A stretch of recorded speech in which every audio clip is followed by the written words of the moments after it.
Oh no, Amber, don't hit that button. That's the miracle button. Miracle button. It starts the live stream. Oh, well, it's already going. Howdy folks, I'm Brian, I'm Amber. and here's some live February Reddit.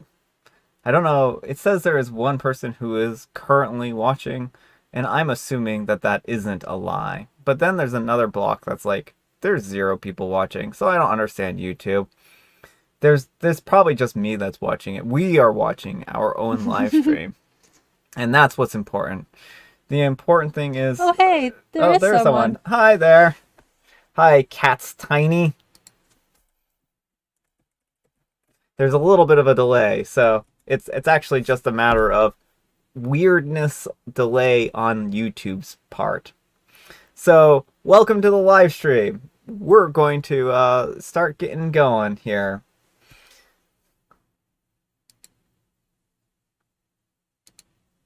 Welcome, welcome, welcome. So, you know what? Maybe we'll save the update for when. Oh, you're watching while you feed your son. Excellent. Our first letter, because we're gonna go back to the update later. I don't know if you've seen that one, so it'd be a little bit of an odd update to do without some background.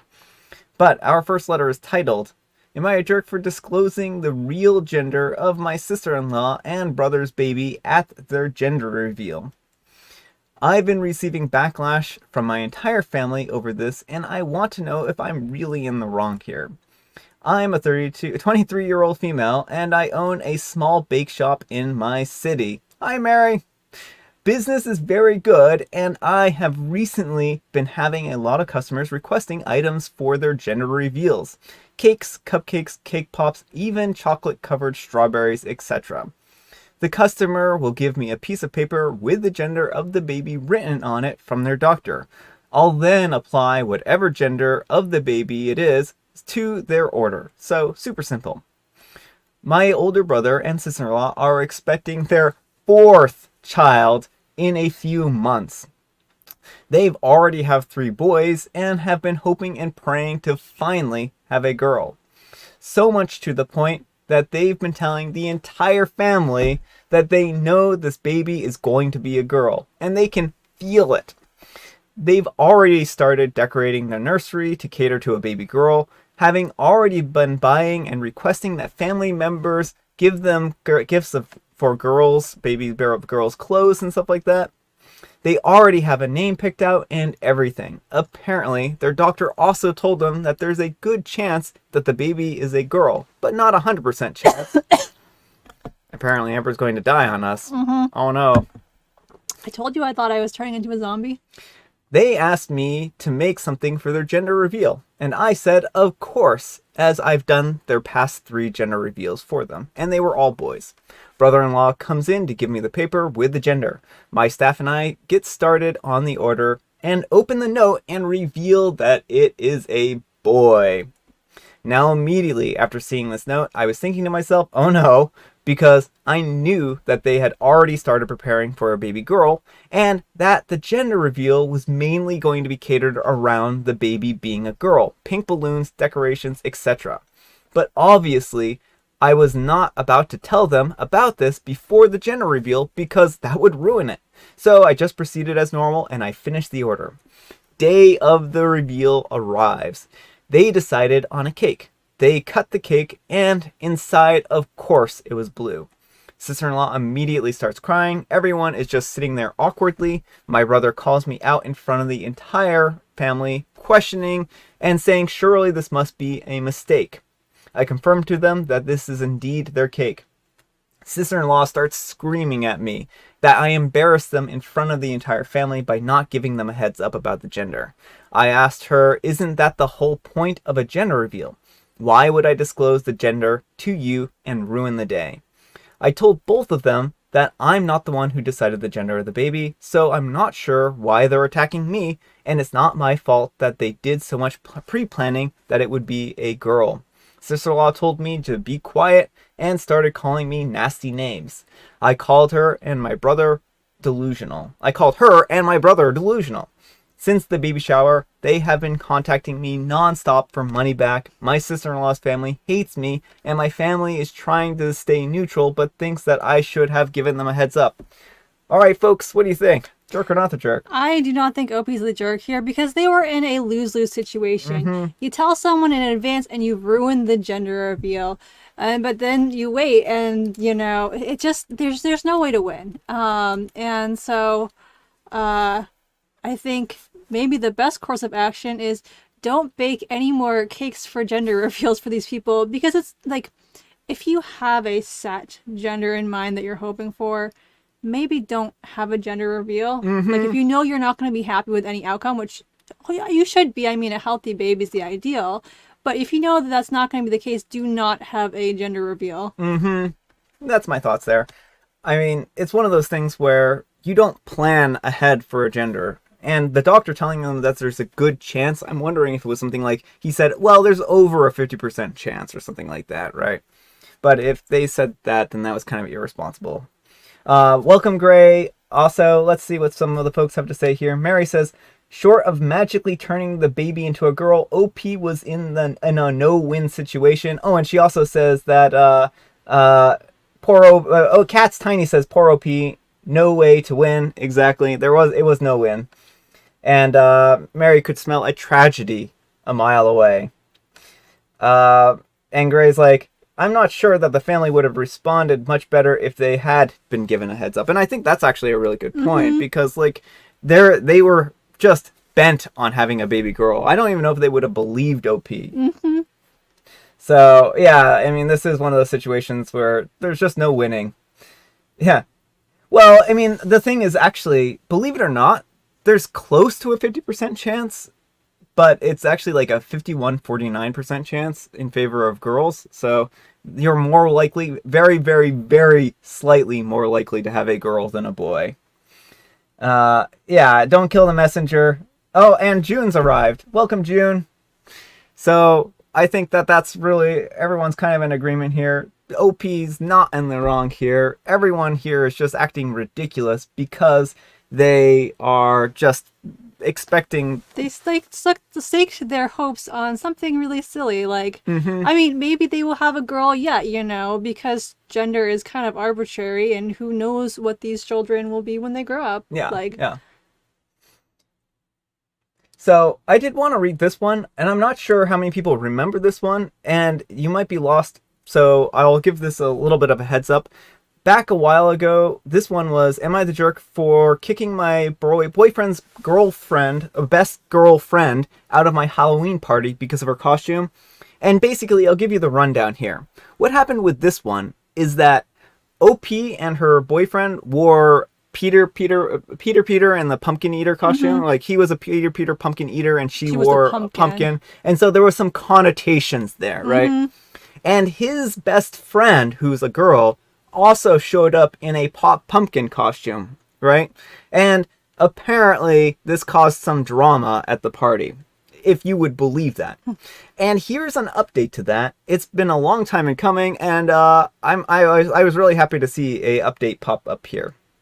So, update for kicking my boyfriend's girl best friend out of my Halloween party because of her costume. Well, I have an update. I meant to post this one a few months ago, but I really needed some time to process the events that occurred after this whole ordeal. I'm glad I waited though, because you all need to hear this one. Many people pointed out that my boyfriend must be sleeping with Agatha since she went absolutely bonkers for seemingly no reason. I thought that since he immediately took my side and blocked her on everything, that you were wrong. Well, it was me who was wrong.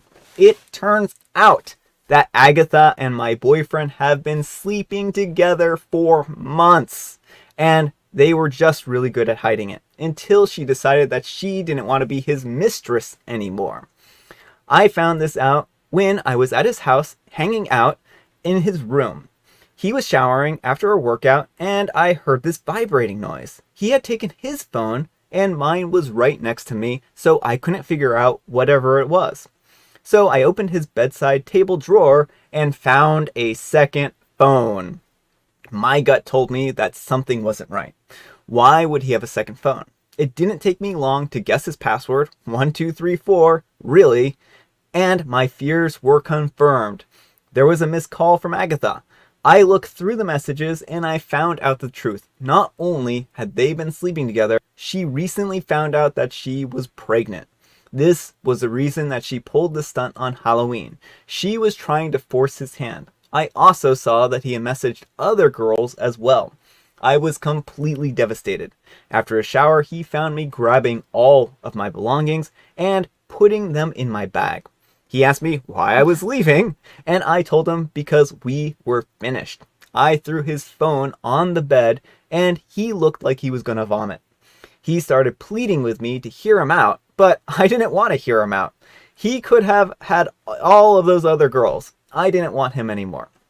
He followed me out of the house, shaking and crying. He even followed me all the way out to my car, trying to block my path. I went over the grass around him and I didn't look back. He sent me a long message about how he never wanted to hurt me, that he wanted me back, and how he was using his work phone to text all these women so I wouldn't find out. I love that little detail there. Yeah. Like, that's gonna exonerate the whole situation. Yeah. That was really helpful. I sent his boss a nice little message about how the company property was being misused, that I saw on LinkedIn that he no longer works for that company anymore. He is blocked now on everything. I hope him and Agatha have a magical life with their baby. Oh, and I heard through the grapevine that he got one of the other women pregnant too. I'm glad I dodged that bullet. As for me, I'm currently in therapy, working on my trust issues and learning how to love myself again after this situation. I have been putting myself out there again and have cut contact with anyone who knew what was happening behind my back. Thank you all for the love and support. Oh my goodness. I was not expecting this for an update. Right? And so Mary says, I have to share this line. Why am I the only person at this gender reveal? Oh. Yeah. Well, that's not related to this post. What do you folks think? Jerk or not the jerk? I mean, I just feel so bad for our poor OP in this situation. Like, I'm glad that you found out the truth and were able to get away from this guy, because he sounds like no good. But yeah, that's just a really bad situation. And yeah, it really is no good. Cat's Tiny says, no, turns out that he was a cheater pumpkin eater. I like that. I like that a lot. And, wow, with news like that, she wouldn't have to force his hand. I would fold right then and there. Yeah.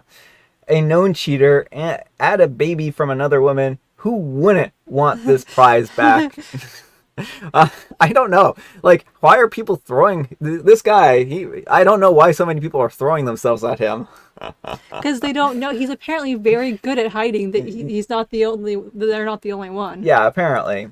Well, why is why is Agatha doing this, right? Why is she not dumping this guy?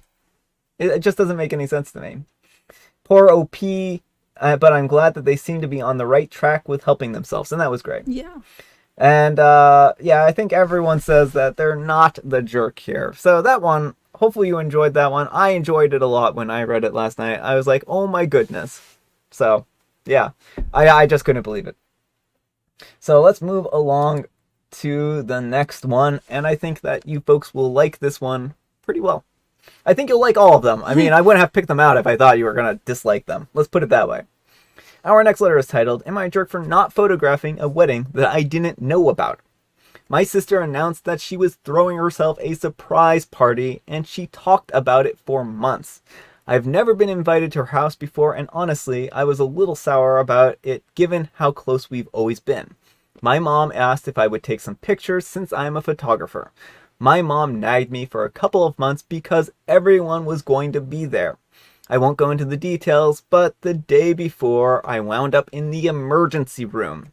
The ER doctor ran a bunch of tests and an MRI and ended up admitting me and calling in a neurosurgeon and booked the operating room for an emergency surgery.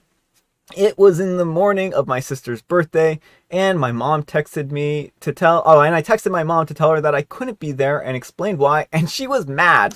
What is wrong with that person? Later that evening, she texted me a picture of my sister in a wedding dress getting married to her boyfriend. I asked who all knew, and she said everyone except you. We wanted it to be a surprise. Am I the jerk for getting upset that I was basically being tricked into being a full-on wedding photographer without knowing I was supposed to do it, and everyone else knew that it was a wedding and not her surprise birthday party? Really? Really? I Really? mean, this family just sounds terrible. Oh, you're having emergency surgery? Why aren't you here photographing this wedding that we tricked you into? Like, that's just so low to like, we're only hiding this because we know you would charge us for wedding photography. So, Mm-hmm. we're going to scam you. Well, and the whole idea, and this is something that Mary's saying too, like a surprise party that they knew about for months. Mm-hmm. Like, you don't know about surprise parties for months. What is that? What is that? That's not a surprise party. The surprise is that you are going to be a wedding photographer. That's the Mm-hmm. surprise. And an unwilling one at that. Mm-hmm. So, yeah, this is just such a weird situation that these people have no concern for OP. Yeah, like, I don't know. If someone in my family needed emergency surgery, I would be more concerned about that. Like, weddings, yeah, they're chill, but like, emergency surgery kind of is a bigger deal. Hi, Tamia. So we got another Tamia has joined us as well. If OP had been hired as a photographer, I think an emergency surgery trumps a wedding anyways. Yeah, Yeah. and that was Mary who said that. And Tamia says, why was it a secret from OP? Why did no one pay them? This is so wild. It is. And why does no one care about OP's recovery? This family is toxic. That's the thing that I just don't actually get is like, why would they not tell, like, even comfort OP? I just, Like, oh, you're not here photographing the wedding? You're having surgery? Like, why are they not like, oh, OP, my goodness, I'm so sorry that this is happening? Like, yeah, they're not good people, and I don't blame OP in the very least for not wanting to be around these people ever again. mm-hmm. So, yeah. And Mary says, I think the reason OP was the only one out of the loop is that the surprise was the free photo job. Mm-hmm. Yeah. And June says, not the jerk. I agree with everyone here. Yeah. I mean, just seems like the big surprise, the big reveal was that OP was going to be a, Mm-hmm. a photographer. And the level of coordination to hide something like this for so long is wild. That's actually a really good point. Mm-hmm. Like, how did they hide this? That is actually a really, really good point. These people are just kind of very sneaky. Mm-hmm. So our next letter is titled, Am I a Jerk for Being My Nephew's First Word? My brother and his wife have a baby over a year old. He's 15 months. I regularly babysit him, and I don't mind it because I'm happy to help my brother. Although his wife is a stay-at-home mom, I'm not sure why I have to, but I don't want to cause trouble. I work and I own a dairy farm, and I asked my brother, if it was okay if I take his son to work whenever I babysit. Otherwise, I would get nothing done. I have a pretty safe precautions in place, and he only comes with me in the tractor, and it is a proper car seat. He said it was fine, that my nephew loves animals, and he makes all kinds of excited noises, and I try to encourage him to pet them when I hold them. They are all vaccinated and dosed regularly and calm and cleared with my brother. We spend a lot of time together. My brother and his wife have been trying to get him to say his first words, although it's not simple and they don't exactly make it easy. Instead of mama or dada, they coax him to say mother and father. And my nephew doesn't get it. He's a baby, and those words seem kind of complicated for a baby. We were all over at my parents' house Sunday together, and I was sitting playing with blocks with my nephew, and he suddenly looks up at me and starts going bee bee bee bee bee bee bee. And I thought it was just normal baby talk, and then he gets more aggressive in repeating those letters over and over and over again. He starts going nin, nin, nin, nin, nin. And then he shouts Ben and points at me and laughs. Ben, Ben, Ben. It's my name. My brother and sister-in-law start yelling at me that I was coaching him now and that I was being selfish. They immediately pick him up, My brother yells at me, "You took away his first word, that it was supposed to be our moment." They storm off to another room, and they stay there for about 10 minutes, and then they come out and leave. But as they are leaving, the baby looks at me again and shouts in a playful baby voice, "Ben," and points at me again, and my sister-in-law shouts at her son so that he starts crying, and she shouts at him more and starts crying herself, and they leave. My parents think that I'm the jerk and that I shouldn't have been teaching him my name, but I haven't. The only time he hears my name is when anyone else says it. They think that I should apologize to my sister-in-law for ruining what should have been the mother's special moment. But honestly, my sister-in-law doesn't act like much of a mother. She doesn't work. I have her son 5 days a week. I refuse to take him on Saturdays and Sundays because I want to get some nitty-gritty work done, and she throws a fit about it. At family events, he's always offloaded to me. I play with him, I feed him, she pumps, and has always, I'm not judging her for not doing so, just to calm down any tantrums, and change when he goes to the bathroom and he's in diapers. What do you think, Reddit?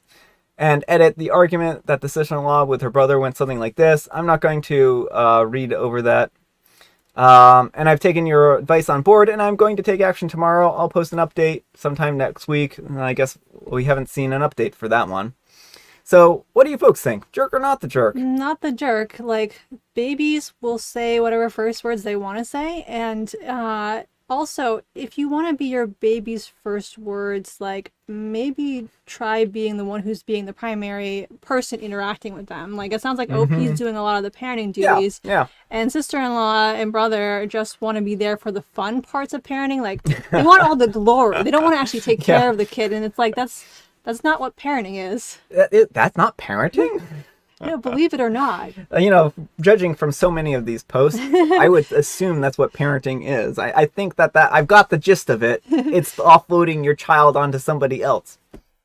So there's all kinds of comments on this one. Hi, Morgan. Welcome. Thanks for joining us. And welcome, Kruger. Welcome. And Mary says, I think that OP is proving a rather unique childhood experience is fair trade for his first word. And the parents make it into a conscious action. Good grief. What a pair. Not the jerk. And Tamia says, honestly, I'd be proud that one, baby knows how to say and remember words, and two, that my child has a person that they're close to and understands the anger. Oh, I don't understand the anger. Yeah, exactly. And Morgan says, it's not really OP's fault. I agree on that. And it's not, yeah, exactly. I think everyone's here is agreeing on this. This is just not something that you can really blame the baby for. They're going to traumatize that poor kid. That's what I was going to say, is that it's just like shouting at the baby. It's like, it is going to traumatize him. Like, he's trying, and it may stunt his language development too if he thinks saying things is a bad thing and he's going to get in trouble for it. So they're doing the opposite of what they need to. Well, yeah, exactly. This is like they're now going to make their kid never want to speak again. Mm-hmm. I think, Fred, it's you changed your name, so you're now Kruger. I think you were Fred Gomez before. I think I'm not sure. I might be misremembering things. My memory isn't as good as it always has been. So, this is just wild. I feel so bad for this poor child, and now, basically, it's going to be one of these situations now. What are they going to do? They're going to neglect their kid even more, and it's just not a good situation. Mm-hmm. And Mary says, I think the parents' evasion of OP coaching the baby is 24/7. Yeah, I think like evading the child care, exactly. Well, there, see. I try to remember. I make notes of people. It's kind of worrying for them to already have a weird expectation on what they want their kid to do. Yeah.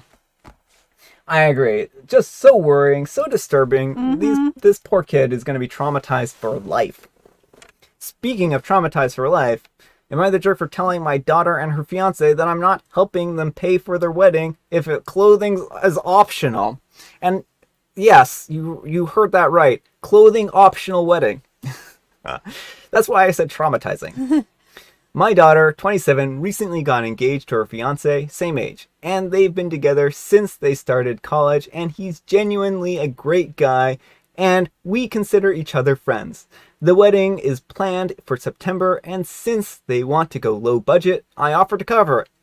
I meant for it to be no strings attached, so long as they agreed to cover it if it went over, as long as it didn't go over budget, $10,000, I think. Now, here's where the issue is at hand.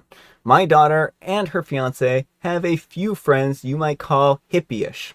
Apparently, some of them are into naturalism and nudism, and they've been starting to try it out as well.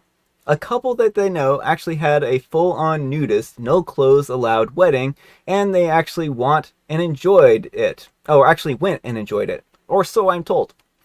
They were talking to me about the planning, and they said that they wanted it to be clothing optional. As in, you can wear whatever you want, or nothing at all.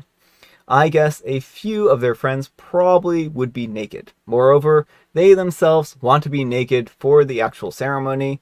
Why exactly? I don't understand. I told them that I didn't think that this was a good idea, and that the whole thing seemed really weird. Also, they planned it to be 18 plus, so nobody can say anything about that, which means some extended family wouldn't be able to know. So in the end, I told them that if it's what they want, I'm not going to help pay for it. I also said that I probably wouldn't come, since, no offense, I don't want to see either of them naked. My daughter said fine, they'd save up and cover it, but I'm not invited whenever they have the money.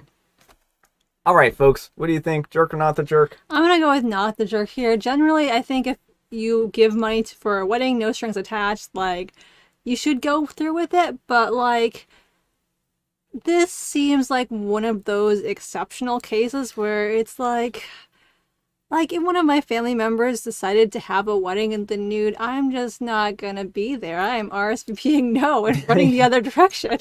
And like, yeah, it's our weird cultural norms about nudity. Like, Yeah. it is socially ingrained, and there's nothing wrong if that's your cup of tea, but I've just been programmed to not want to see anyone in my family naked. Like, I think that that's really important to kind of keep in mind, is that this is something that's culturally not acceptable, and that doesn't matter. I mean, I understand that they want to have this and to express this, but they can't expect everyone else to be on board with it, and they can't force other people to want to be celebrating in the way that they want to celebrate.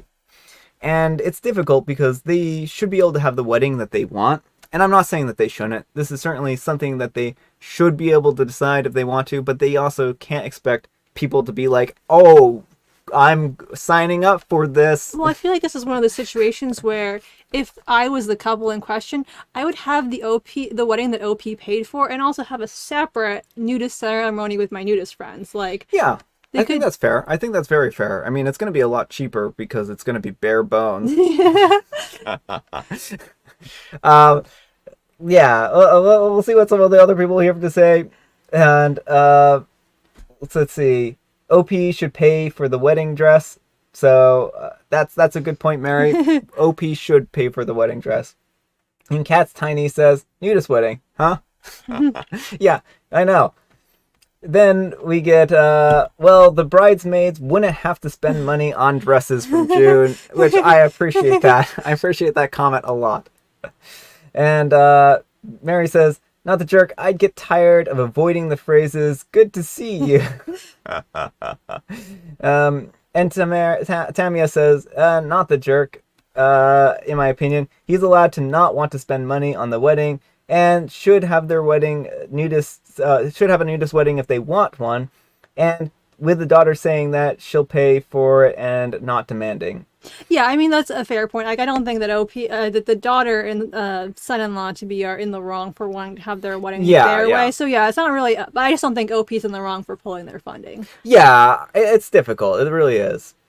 And Morgan says, well then, you're the jerk. I don't really know. OP already agreed to pay, and I just don't know. I agree. I don't want to see my family naked, though. Yeah, I mean, I think that's fair. And that's the difficult thing, is like, OP did agree, but I think part of the reason why she agreed is because she was spending some money on something that she wanted to be part of.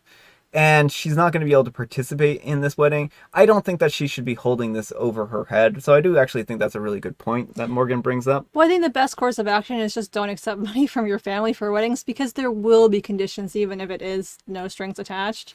Yeah, and I think that that's the crux of the issue there is that when someone says no strings attached, there's always strings attached, at least for large sums of money and large celebrations, right?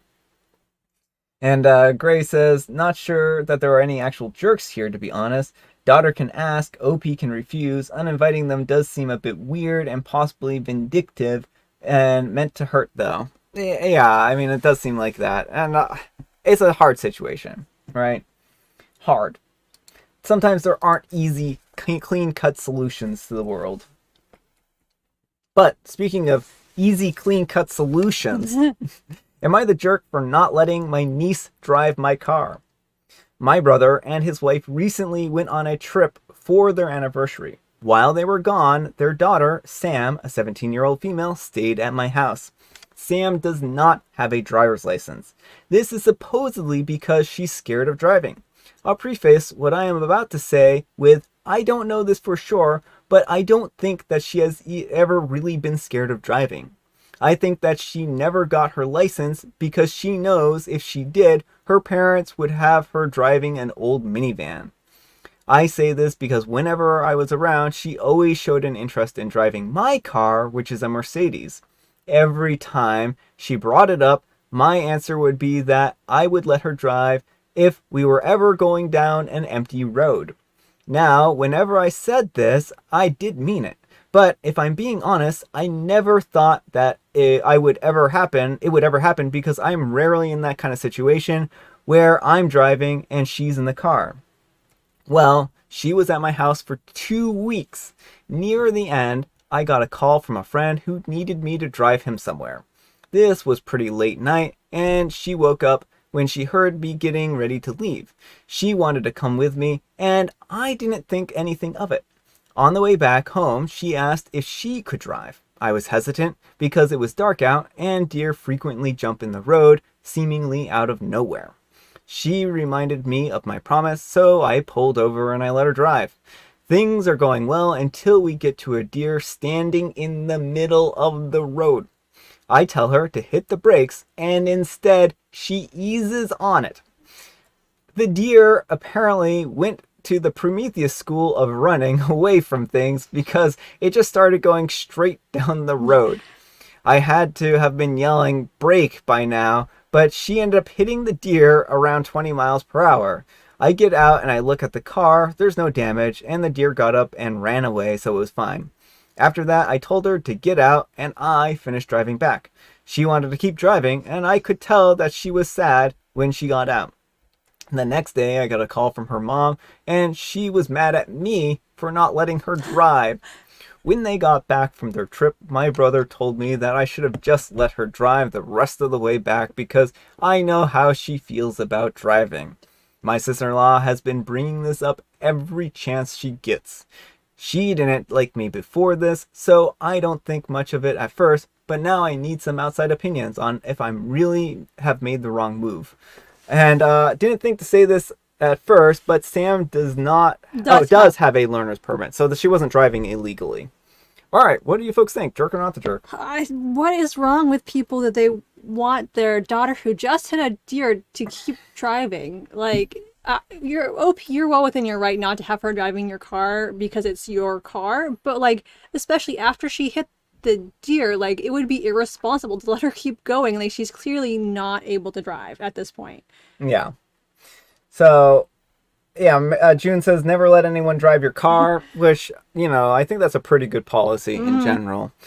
And Mary says, there's a question. No license, no keys, period. Okay, you're the jerk for turning over the wheel to an inexperienced driver at night. What? She hits a deer and the parents are mad that OP didn't let her drive? I know. It's like, what? And June says that would have been scary. Yeah, I would have actually been pretty shook up about hitting a deer myself. Mm-hmm. And Morgan says, not the jerk. I wouldn't want something to happen again. Oh, okay. At least she has her learner's permit. Yeah, I think that's like, though that's one of those things, right? And Gray says, if the kid was really scared of driving, wouldn't hitting the deer only confirm those fears? Yeah, like I'm someone who is scared of driving, and hitting something would just devastate me. It'd be like, I am never driving a car ever again. Yeah. Like, and so I think it's very clear that she's not actually scared. She just wants to drive a luxury car instead of a minivan, and she's just too cool for her parents' car. Yeah. Too cool for school, for driving school. But apparently, hitting deers is her thing. Apparently, she's not too cool to hit deer. I don't know. It just is one of those situations where it just feels like an excuse more than anything, and she's kind of playing her parents, I feel like. Mm-hmm. She's basically taking her parents and being like, oh, look, I'm going to... if you don't let me drive now, I'm never going to drive, type of thing. And the parents probably just don't want to cart her around anymore. That's at least the kind of way I'm reading it. Speaking of yelling, am I the jerk for yelling at my girlfriend to stop eating? This one's an odd one, folks.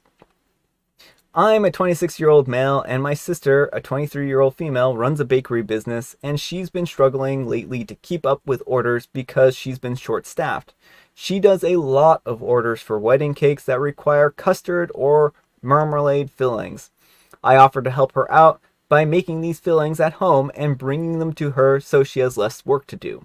Unfortunately, the past 4 times that I've made these fillings, my girlfriend, a 24-year-old female, has literally dipped her fingers into the filling jars and contaminated them because, in her words, she just wants to try some. I tried to explain to her that she can't just dip her fingers in and contaminate the entire batch because then I have to remake it. I said that she should use a spoon and take some out if she wants to try it so bad. But she just pouts and says that she likes using her fingers because it takes her back to her childhood. Then scoop some out and use your fingers. Yeah, it's like, don't do that. Today, I was trying to finish some chocolate custard to send it over to my sister really fast because she was running late on a wedding cake order for an important client. I told my girlfriend beforehand not to eat the custard, and if she really wanted to, please use a spoon. I get out of the shower, and what do I see? She has her fingers in it again. I totally lost it because this is the 5th time that she's blatantly disregarded what I've said, and I yelled at her and I told her to stop effing eating the food that I'm making because it's not for her and she's contaminating it. She started crying at me and saying that I was fat shaming her, even though I made no comment on her weight and she has no history of weight issues or eating disorders. I know it was harsh, but she kept pushing my limits. Am I the jerk? All right, folks, what do you think? Jerk or not the jerk? I mean, I think OP could have expressed himself better, but I also understand the frustration in the moment of, oh no, now I have to remake this all over again. So, I mean, definitely could have used better phrasing there, but who sees food that is being prepared to be eaten by other people and it's just like, I'm just gonna stick my finger in and sample it? Like, me. No. No, I'm just kidding. Like, it's just, she's definitely like a major jerk for consistently sticking her fingers in food she knows is going to be consumed by other people. Like, it's one thing if you're at home and you're making a cake for yourself. Yeah. It's another thing if you're making a cake for strangers and they expect a clean, sanitary cake. Like, what if she's sick? Like, yeah, well, then that's it. That is just so gross. You don't stick your fingers into food that other people are going to eat. We don't know if she even washed her hands. Yeah. It doesn't even matter if she did. You don't contaminate food. This is how people get sick. And you need to be really safe around food and food preparation. Right, and if she really wants the experience of sticking her finger, she can take a little scoop out, put it in like a bowl or something, and scoop it out of the bowl, and she gets the same experience. Yeah, and there could have been, I think there is somewhat of a compromise here. OP could just leave some extra in a bowl and be like, this is your bowl, this is all you're getting. I just feel like she wouldn't go for it though. I feel like she would still just go straight for the forbidden fruit of it. It's like, oh, I've got to have the non-contaminated version because that's what I want. I mean, I think that OP could have handled it a little better, but they were also at their breaking That's the point. thing, is like I have such a hard time faulting him when he's like, this is the fifth time I have to remake something because she's Yeah. done this. Fifth time, I mean, OP's almost a saint with as much patience as they have had in this. So, we'll see what some of the people have to say here. The title is so angry. Yeah, the title it was very angry. I think that he could have handled it better, but yeah, that's gross. His sister is charging people for that food. That was from June, so yeah, I agreed. Mary says, ew, I would charge the sister for this every batch that she contaminates and take it to small claims court if she bulks. Yeah. And I take back my objection about the language. There's a time and place for such language. This isn't it. Yeah. Tamia says, not the jerk. She can't respect boundaries. Morgan says, ew, not the jerk. That's gross and wrong. I agree. It is gross and wrong. And Gray says, OP's girlfriend is kind of gross and definitely knows she's being a jerk too. Why else would she keep trying to deflect with the fat shaming stuff? Yeah, I think that this is all deflection. Mm-hmm. I think that this is her putting words in OP's mouth and being like, oh, I'm the victim here, when OP is the victim. This is just like turnabout. Mm-hmm. It's like, oh, I'm really being victimized here. No, she's not being victimized. She's contaminating people's food and she's trying to make people sick. And that's what I have to say about that one. Just ridiculous. So our next letter, speaking of things that make me sick, my husband, 42-year-old male, wants to be a stay-at-home dad. I now want a divorce. I don't know that title really makes me sick. but it is a pretty wild one. I'm a 38-year-old female, and I've been married to my husband, a 42-year-old male, for 8 years. We have 2 kids, and I'm 31 weeks pregnant with twins. We are a dual income household and need to be for the area that we live in. Although I out-earn my husband by quite a bit. I am the primary parent and household manager as well. My husband is a good person and a great parent, but he has a lot of issues with keeping stable employment. He says it's unlucky, but he has had a hard time keeping a job over the last 8 years, and it's never ever his fault. He blames the economy, his supervisors, and various other things. It frustrates me constantly, but we get by because I have an advanced degree and a decent paying long-term job. Well, last Friday, I came home after a very long day at work, and then shuttling our kids over and around, he told me that he had a surprise for me. The surprise was takeout and the news that he had quit his job without telling me first. And he's going to be a stay-at-home dad when the twins get here. I was and am livid and gave him 10 minutes to explain why he thought that it was remotely appropriate to do this and what he was thinking. He said that he's not cut out for work for the men and that this is a decision that saves us a boatload of money on daycare. He genuinely thought that I would be pleased. When I asked him what we were supposed to do for my upcoming unpaid maternity leave if he isn't working, he suggested that I negotiate working remotely for a while so I could have a break and he would watch the babies. I lost it on him and I told him that if he wanted to quit his job and quit making decisions as a partnership, then I quit this relationship. I spent the weekend crying it out in a hotel alone. Well, when I got home, he had my sister-in-law and mother-in-law there to hold an intervention and explain why it was cruel of me to place a monetary sum on his value in our relationship, and that the kids should be raised by parents, not a daycare. They have also heavily implied that the hormones are to blame for me being so upset, and that I'm being a bad feminist for wanting to force my husband to provide in a traditional role. I told him to wait for a notice from my lawyer and locked myself in my office. Maybe I'm being hormonal and emotional. They aren't wrong that my husband would probably be a great stay-at-home dad, and it's probably possible that we could maybe make it work with him only working part-time. But this whole thing feels so manipulative and disrespectful, and I just can't get behind it. What do I do? I am so lost. All right, folks, what do you think? Jerk or not the jerk? No, I don't think OP's in the wrong here. I mean, when you're in a marriage, you have to make decisions jointly, and he made the unilateral decision to quit his job. Mm-hmm. Like, I understand if he wants to be a stay-at-home dad, and there's nothing wrong with that, but that should be a thing that he talks about with OP. They figure out the logistics if that's going to even be feasible. It sounds like it isn't really. And I also like how he's like, I can't work for the man, but you can't have maternity leave. You just need to keep working. You can do it remotely and I'll handle everything. Yeah. Like, he just doesn't, he seems a little bit self-centered. Mm-hmm. I think self-centered is a good way to phrase this. I think that OP is basically at her wit's end. Mm-hmm. He's been having a horrible time keeping a job, and she has to constantly kind of pick up his slack. They can't afford to not have his money, and he's just not pulling his weight.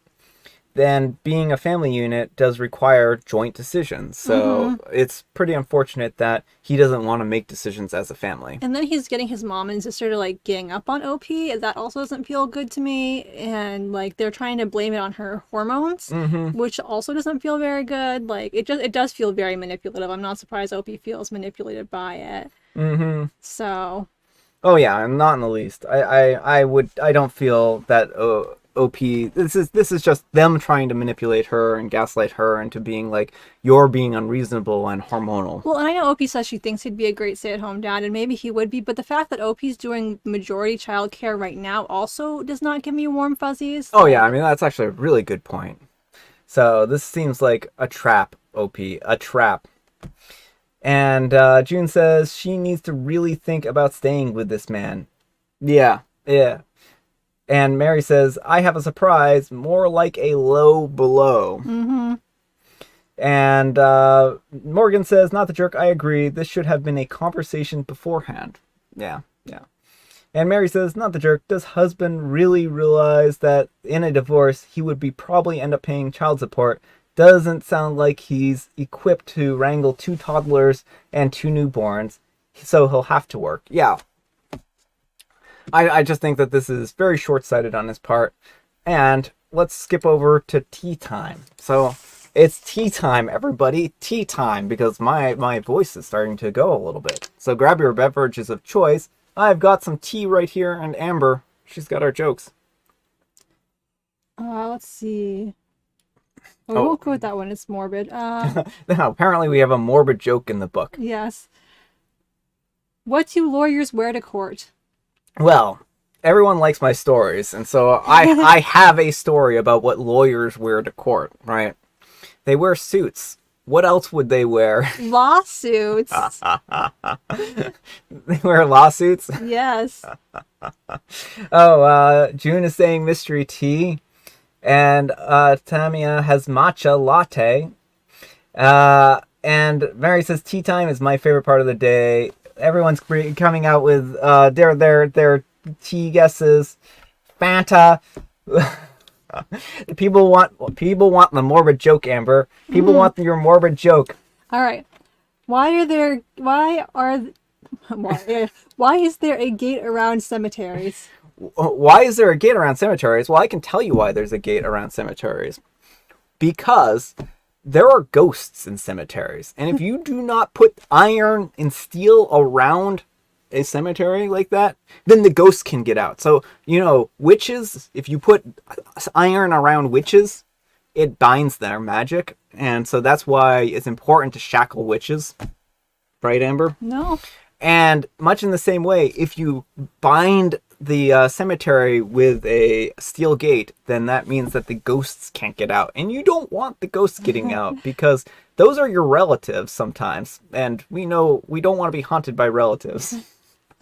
Unless they're good relatives. We want to be haunted by our good relatives, but not the bad relatives. The reason why there's a gate around a cemetery is because people are dying to get in.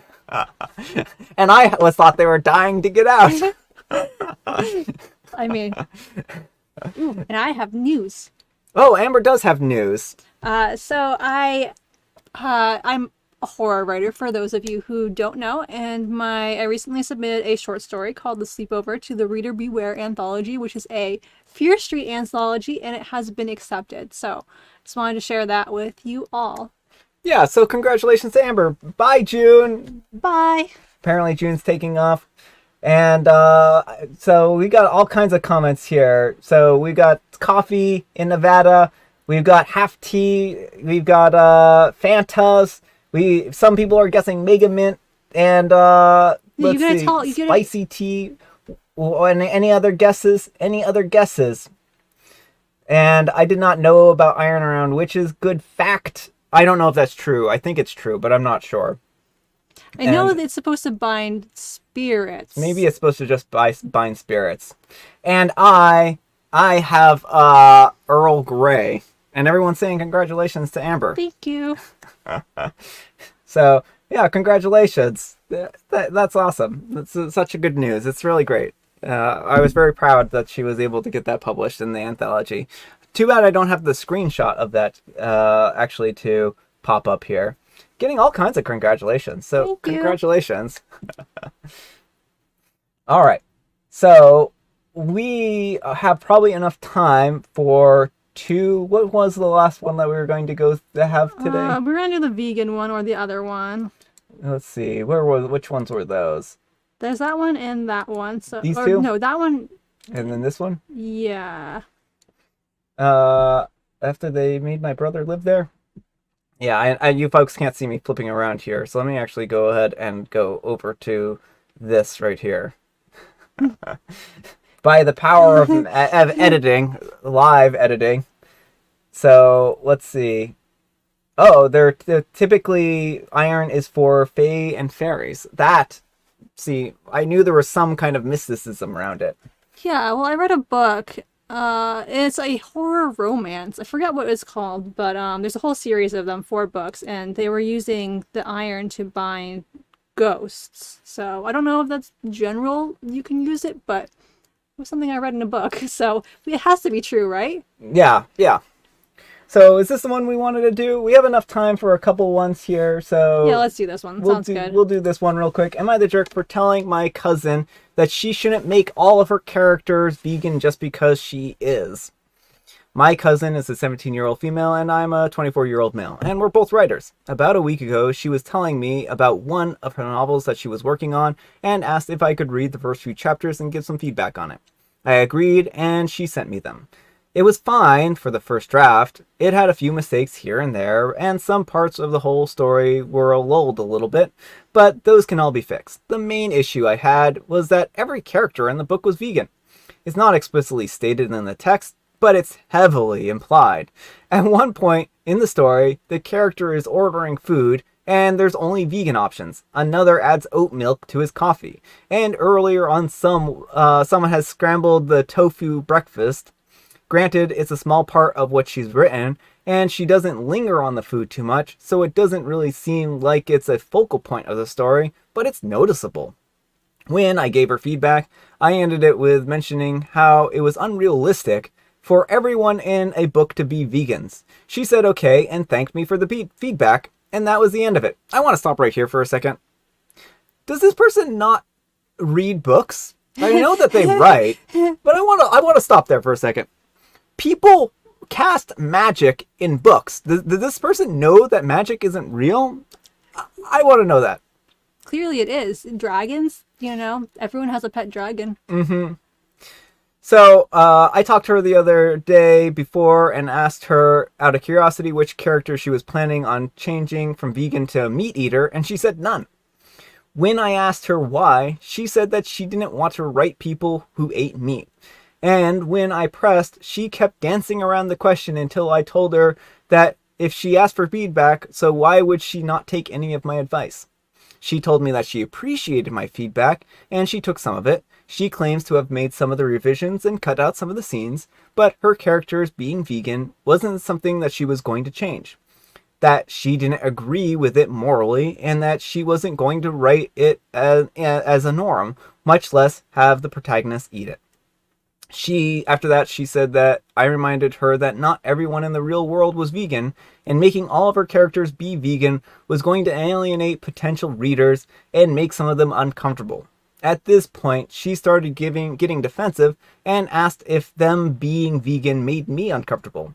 I told her they didn't, but it breaks the immersion for me because of how unrealistic it was. Then she made a snide comment about how I write fantasy, despite the fact that it's a completely different situation. At this point, I started being a little harsh. I told her that if she was going to be so stubborn, she'd never get her books published because publishers won't take a chance on her when she's filling her books with nothing but wish fulfillment. Isn't that writing in so many books are wish fulfillment in a way? We went back and forth for a bit until she ended the conversation with a rant about how meat-eating writers rarely, if ever, take vegans into consideration when writing characters. So why would she do so, and hasn't responded since. So, am I the jerk here? All right, folks, what do you think? Yeah, I'm going to say OP is the jerk here. I mean, first of all, this wasn't what she was asking for feedback on. First of all, like, when someone gives you feedback, they are not obligated to take it. So your feedback is to help someone like fix their story. Brian gives me feedback all the time on my writing. Yeah. Sometimes, a lot of times I take his feedback, but sometimes I'm like, no, that just doesn't fit. And so the fact that he's like, why aren't you taking my feedback? She's not obligated to take it. So I think that his attitude here is a little bit bad. But also, like, is it really that unbelievable? Like, it doesn't sound like she was just like every page, like the characters are vegans. It was just references to vegan foods. And like, even people who aren't vegan can drink oat milk or eat scrambled tofu. Well, and that's just it, is that this doesn't sound like it's a center pin of the plot or story. It's very casually mentioned. And maybe if an editor might actually cut some of that stuff out anyways, because if it's not like important to the plot or if it's not moving things along or advancing things, then it might just be kind of a waste of the space, so to speak, right? Right. Well, and part of the important thing of being like a young writer is like when you first start writing, it is mostly just wish fulfillment. Like as you grow and write more, you learn to write for an audience. But when you start out, a lot of times you're writing for yourself. Like that's how I started out. I wrote the stories that I wanted to write, the characters I wanted to write. And so she's 17. She has time to like grow and change as a writer. And that doesn't mean she has to write people who eat meat if that's something she's really objects to. She can just kind of like, if it's too much of an issue, just not bring food into it. But I don't think there's anything wrong with mentioning vegan foods. Yeah, I mean, I think that's very fair. And Mary says, not the jerk, maybe OP could convince the cousin to make a villain a carnivore. Baby steps. Yeah, I mean, that's kind of funny. Let's see. Mary says, you can lead a horse to water. Jackie says, you're the jerk. Maybe her ideal world is a vegan world, and that's what her books reflect. And I think that's important. Like, you can have fantasy worlds, right? So why can't you have a fantasy world where everyone's a vegan? Maybe there's a world out there where people don't eat meat, and that's fine, right? It's the imagination is boundless. So let's see. Tamia says, I mean, if the characters are in the same friend group, it makes sense that they would all be vegan. Plus, you can write books about anything. I don't get what OP is so hung up about. Yeah, actually, that's a really good point. And that's actually something that's very frustrating about books is I feel like so often when I'm reading, they're like, we're going to have one person who's like a vegan or one person who's this or that. And like a lot of times similar people hang out together. So you don't have to just be like, there's only one vegan in this book because that's the exact quota. Yeah, exactly. You have to have your quota of vegan. Morgan says, you're the jerk. It's not OP's story. They can change the story. They just can't change the story. I can't believe OP is so upset by this. Gray says, I write a lot. It's common and normal for young people writers to put their own features into their work when they feel underrepresented by current media. Sounds like OP doesn't understand this. Yeah. Which is exactly what Amber was saying. I'm sorry.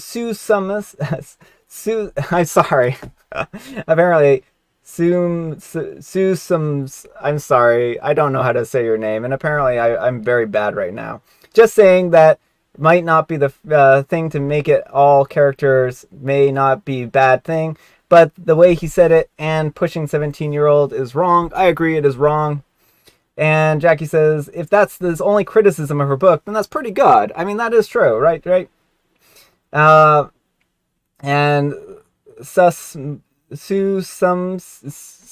would you say that, Amber? S-U-S... I guess Susums. I don't know. Susums. We're going to go with Susums. Sorry. If that's wrong, I don't want to be right. I'm just kidding. Haha, Amber again said what I was thinking. That girl was just writing what was important to her. Exactly. And Molly says, I'd get it if it was super peachy and moralistic, preachy if it was moralistic, but so weird to get uppity characters eating vegan/vegan food. Not only vegans consume oat milk. Exactly. Exactly. All right. I'm really sorry. I just feel like a giant jerk. Am I the jerk for mispronouncing people's names? I'm a bad name pronouncer. We'll just tell that you're dyslexic. Yeah. Sometimes my brain is weird. I don't know if you folks have noticed this or not. It's probably not noticeable. Very unnoticeable. You just said you have the most normal brain ever. I have the most normal Brian ever. All right, folks. That's all the time we have for today. Thanks so much for joining us today on this live stream. I hope you all enjoyed it. I had a lot of fun, other than like mispronouncing people's names there. Thanks so much for watching. I hope you all had a great day, and I hope you all have a great weekend, and all that kind of stuff. So let me know if you have any plans for the weekend here, because my plans are to maybe make another video for tomorrow. I also have to update the live stream thing. That's part of my plans. When is our next live stream? So our next live stream is going to be March 31st. So I'm glad you enjoyed it. Have a great one. Congrats to Amber again, Thank Mary you. says. So it was good seeing everyone. Thanks everyone for joining us.